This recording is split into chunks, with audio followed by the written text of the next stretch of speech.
नमस्कार, बहुत स्वागत है आप सभी का महुआ खबर पर और मैं हूं आपके साथ सपना ठाकुर। रुक करेंगे उत्तर प्रदेश उत्तराखंड की खबरों की ओर। चलिए इसी के साथ रुक कर लेते हैं खास खबर की ओर। राष्ट्रीय स्वयंसेवक संघ के सरसंघ चालक मोहन भागवत के लखनऊ प्रवास के दौरान उत्तर प्रदेश की सियासत में हलचल तेज रही। मुख्यमंत्री योगी आदित्यनाथ से मुलाकात के बाद प्रदेश के दोनों डिप्टी सीएम और कई मंत्री भी संघ प्रमुख से मिले और इन मुलाकातों को सरकार, संगठन और संघ के बीच समन्वय के नजरिए से अहम माना जा रहा है। मुख्यमंत्री योगी आदित्यनाथ ने 18 फरवरी बुधवार रात करीब 8 बजे निराला नगर स्थित सरस्वती विद्या मंदिर पहुंचकर मोहन भागवत से मुलाकात की थी। बताया जा रहा है कि इस दौरान संघ के शताब्दी वर्ष को लेकर चल रहे कार्यक्रमों, प्रदेश सरकार की उपलब्धियों और आगामी रणनीति पर चर्चा हुई। सरकार और संगठन के बीच बेहतर तालमेल को लेकर भी बातचीत होने की चर्चा है। सीएम योगी के बाद आज 19 फरवरी की सुबह प्रदेश के डिप्टी सीएम केशव प्रसाद मौर्य और ब्रजेश पाठक भी संघ प्रमुख से मिलने पहुंचे। केशव प्रसाद मौर्य सरस्वती कुंज पहुंचकर मोहन भागवत से मिले, जहां संगठनात्मक विषय पर चर्चा होने की बात सामने आई। ब्रजेश पाठक ने भी संघ प्रमुख से शिष्टाचार मुलाकात की। माना जा रहा है कि सरकार की नीतियां, सामाजिक अभिभाषणों और आगामी कार्यक्रमों को लेकर संवाद हुआ। तो वहीं इस खबर पर हमारे साथ अधिक जानकारी के लिए हमारे सहयोगी अवनीश श्रीवास्तव जुड़ चुके हैं। अवनीश, आरएसएस प्रमुख मोहन भागवत लखनऊ पहुंचे थे, जहां उन्होंने सीएम योगी आदित्यनाथ से शिष्टाचार भेंट की है। क्या कुछ बातचीत हुई उनकी? बिल्कुल सपना, बीती रात मोहन भागवत से मुख्यमंत्री योगी आदित्यनाथ की मुलाकात हुई है। करीब 38 मिनट का ये मुलाकात माना जा रहा है, जो लखनऊ के सरस्वती विद्या मंदिर निराला नगर में इसकी मुलाकात हुई है। और अगर विस्तार में अगर हम बात करें सपना, तो आरएसएस प्रमुख मोहन भागवत का इस बीच यूपी दौरा है, जो तमाम जो कार्यक्रमों में मोहन भागवत ने हिस्सा लिया है, जबकि गोरखपुर के बाद लखनऊ के बाद अब वो मेरठ के 2 दिवसीय कार्यक्रम में हिस्सा लेंगे। इस कड़ी में जो है कि कहीं ना कहीं ये जो बैठकों का जो दौर जारी है, पहले प्रदेश के मुख्यमंत्री योगी आदित्यनाथ, उसके बाद डिप्टी सीएम, दोनों डिप्टी सीएम केशव प्रसाद मौर्य और ब्रजेश पाठक से मुलाकात हुई है।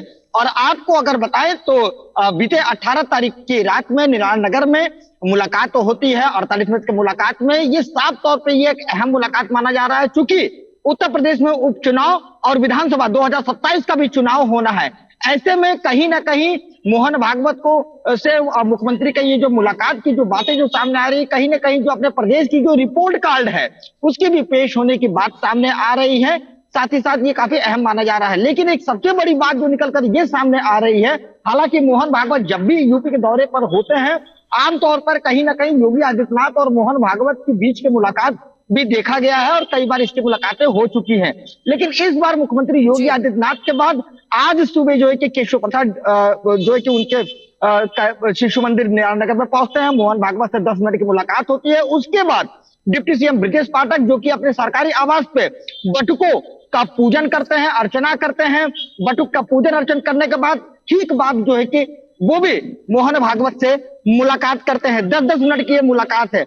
देखिए, ये अहम इसलिए माना जा रहा है क्योंकि जो प्रयागराज में जो अभिमुक्तेश्वरानंद के जो बटुक थे, उनके साथ जो चोटी वाला जो मामला हुआ था, जो प्रकरण हुआ था, जिसको लेकर डिप्टी सीएम ब्रजेश पाठक ने साफ तौर पे अपना बयान भी कहा था कि ये चोटी खींचना ये कहीं ना कहीं बिल्कुल निंदनीय है और जो भी ये कार्य किया है उस पे उसकी वो सजा मिलेगी। इसको लेकर भी कहीं ना कहीं जो है कि मतलब कि वो अपनी चीजों को जो है कि सामने रखे। चूंकि मोहन भागवत का साफ तौर पर कहना है कि जो भी हिंदू संगठन है, मंदिर, कुआं और शमशान, ये तीनों जो है कि हिंदुओं के लिए हमेशा के लिए खुले रहेंगे। और 3 बच्चे पैदा करने के बाद भी मोहन भागवत का ये बयान सामने आया था। तो अब 2027 के जो चुनाव है उसको लेकर, क्योंकि ये जो चोटी वाला जो प्रकरण हुआ था, इसको लेकर कहीं ना कहीं जो ब्राह्मण समाज है उनमें भी एक नाराजगी देखने को मिली थी। साफ तौर पर संत समाज में भी इसका विरोध देखने को मिला था। लेकिन अब ये जो अगर हम बात करें अहम, तो जाति समीकरण की अगर हम बात करें तो जाति जो हिंदू हैं उनके भी मुद्दों को लेकर भी कहीं ना कहीं इस पर चर्चा मानी जा रही है कि दोनों डिप्टी सीएम वहां पर अपने अपने रिपोर्ट कार्ड पेश किए हैं और साथ ही मुख्यमंत्री भी। तो ये साफ तौर पे काफी अहम माना जा रहा है आगामी 2027 के चुनाव को लेकर। सपना, ठीक है, तो वही संघ के शताब्दी वर्ष के दौरान ये कार्यक्रम चल रहा है, उसी को लेकर के अब मेरठ दौरा भी है आज इनका, उसको लेकर के, क्योंकि बहुत मायनों में ये दौरा अहम माना जा रहा है। तो क्या कुछ कार्यक्रम रहने वाले हैं आरएसएस प्रमुख के? देखिए, जैसा कि सपना मैंने बताया कि आरएसएस प्रमुख लगातार जो है कि अपने यूपी दौरे पर हैं और लगातार बैक टू बैक जो है कि वो कार्यक्रमों में हिस्सा ले रहे हैं। अब गोरखपुर और लखनऊ के बाद अब ये मेरठ की बारी है, जहां पर वो 2 दिवसीय कार्यक्रम को वहां पर सम्मिलित होंगे। उसमें जो तमाम जो कि वहां के जो प्रबुद्ध जन है, जिसमें से 28 जो खिलाड़ी है, 58 खिलाड़ी है वहां पर, उनसे वो मुलाकात करेंगे। अब खेल जगत को बढ़ावा देने के लिए ये पहली मुलाकात होगी मोहन भागवत की, जहां पर वो खिलाड़ियों से मुलाकात करेंगे। जो भारतीय खिलाड़ियों के बड़े चेहरे वहां पर होंगे, सुरेश रैना से लेकर भुवनेश्वर से लेकर तमाम जो खिलाड़ी वो मोहन भागवत से मिलेंगे और तमाम जो है कि नीतियों को लेकर वो चर्चा करेंगे, तमाम प्रबुद्धजनों से मुलाकात करेंगे, सम्मेलन को संबोधित करेंगे और आगामी 2027 के जो चुनाव है उसको लेकर भी तमाम जो सामाजिक जो वहां पर जो संगठन है, जो हिंदू संगठन है, उनसे भी मुलाकात की बातें सामने आ रही है। तो इस प्रकार के यूपी दौरा आरएसएस प्रमुख मोहन भागवत का काफी अहम माना जा रहा है। सपना, तो इनका अभी 2 दिवसीय दौरा माना जा रहा है मेरठ में, कितने से कितने तारीख को रहने वाले, और साथ ही क्योंकि पहले इन्होंने सीएम योगी आदित्यनाथ से मुलाकात की और उसके बाद दोनों डिप्टी सीएम से भी मुलाकात की है, आगामी चुनाव को देखते हुए क्या कोई रणनीति बनाई जा रही है? बिल्कुल सपना, जैसा कि मैंने पहले भी आपको बताया कि गोरखपुर के बाद जब वो लखनऊ में मोहन भागवत जब आते हैं अपने 2 दिवसीय कार्यक्रम में, तो पहले वो अपने संघ कार्यालय में वो अब बैठक करते हैं, प्रेस वार्ता करते हैं, जो तमाम प्रकार की जो है कि उन्होंने अपने बातों को रखा है। जैसे कि मैंने बताया था कि मंदिर, कुआं और शमशान वो हिंदुओं के लिए खुले रहेंगे। 3 बच्चे पैदा करने की बात उन्होंने हिंदू संगठनों को कहा है। उसके बाद बीती रात यानी कि 18 फरवरी को वो मुख्यमंत्री योगी आदित्यनाथ से 38 मिनट की ये मुलाकात काफी अहम माना जा रहा है, क्योंकि यूपी में चुनाव होने हैं 2027 के, इसके समीकरण को लेकर भी काफी अहम माना जा रहा है। लेकिन आज दोनों डिप्टी सीएम प्रदेश के वो भी जो भागवत से मुलाकात किए हैं, कहीं ना कहीं इस मुलाकात की जो चर्चा है वो ये निकलकर सामने आ रही है। ऐसा कयास लगाया जा रहा है कि अपने अपने जो भी रिपोर्ट कार्ड है वो पेश किया जा रहा है। चूंकि उत्तर प्रदेश में मंत्रिमंडल का भी विस्तार होना है, संगठनात्मक जो इसमें जो मतलब कि कौन इसमें रहेगा नहीं रहेगा, इसको लेकर भी कहीं ना कहीं मुख्यमंत्री से अहम चर्चा हुई है। और तमाम जो मंत्रिमंडल का विस्तार होना है, आगामी 2027 के जो चुनाव होने हैं उसको लेकर मुख्यमंत्री से अहम मुलाकात हुई है। इसके बाद दोनों डिप्टी सीएम केशव प्रसाद मौर्य, ब्रजेश पाठक से मुलाकात मोहन भागवत करने के बाद अब आज रात में वो मेरठ के लिए रवाना होंगे, जहां पर वो खिलाड़ियों से मुलाकात करेंगे और तमाम प्रबुद्ध जनों से वहां पर मुलाकात होगी, सामाजिक संगठनों से मुलाकात होगा, हिंदू संगठनों से मुलाकात होगा। तो अहम ये माना जा रहा है कि ये मोहन भागवत का, आरएसएस प्रमुख मोहन भागवत का यूपी दौरा बिल्कुल ये एक अहम माना जा रहा है, जबकि 2027 को चुनाव यूपी विधानसभा का होना है यूपी में। ठीक है अवनीश, बहुत धन्यवाद तमाम जानकारी साझा करने के लिए। तो चलिए रुक कर लेते हैं अगली खबर की ओर। लखनऊ में शंकराचार्य विवाद के बीच राजनीतिक हलचल तेज हो गई है। उत्तर प्रदेश के डिप्टी सीएम ब्रजेश पाठक ने अपने आवास पर 100 बटुकों को आमंत्रित कर दिया, उनका सम्मान किया। उन्होंने बटुकों पर पुष्प वर्षा की और कहा कि चोटी खींचने वालों पर पाप लगेगा। इस कार्यक्रम को धार्मिक आस्था के सम्मान के साथ एक सशक्त राजनीतिक संदेश के रूप में देखा जा रहा है। मुख्यमंत्री योगी आदित्यनाथ ने इस विवाद पर कहा कि कोई भी शंकराचार्य नहीं हो सकता, जबकि डिप्टी सीएम केशव प्रसाद मौर्य ने शंकराचार्य को भगवान स्वरूप और पूजनीय बताया। सत्ता पक्ष के इन बयानों ने राजनीतिक चर्चा को और तेज कर दिया है।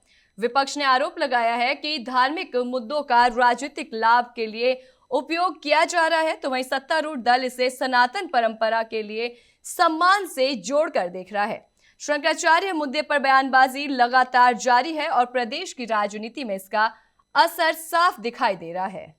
वाराणसी में आज भारतीय जनता पार्टी की विशेष महापाठशाला आयोजित की जा रही है। कार्यक्रम का आयोजन सरनाथ में किया गया है, जहां पार्टी के वरिष्ठ नेता और पदाधिकारी जुटेंगे। इस विशेष बैठक में संगठन मंत्री से लेकर डिप्टी सीएम स्तर तक के नेता शामिल होंगे। सूत्रों के अनुसार इस पाठशाला का उद्देश्य आगामी चुनाव में जीत की हैट्रिक का रोड मैप तैयार करना है। कुल 210 पदाधिकारी इसमें हिस्सा ले रहे हैं। इसमें उत्तर प्रदेश से 90, बिहार से 70 और उत्तराखंड से 31 पदाधिकारी शामिल हैं। सभी मिलकर रणनीतिक बूथ प्रबंधन और संगठन विस्तार पर मंथन करेंगे। कार्यक्रम में अनुशासन पर विशेष जोर दिया गया है। मोबाइल फोन ले जाने पर पूरी तरह प्रतिबंध लगाया गया है। नेताओं को केवल नोटबुक और पेन के साथ ही प्रवेश की अनुमति दी गई है ताकि चर्चा गोपनीय और केंद्रीय रह सके।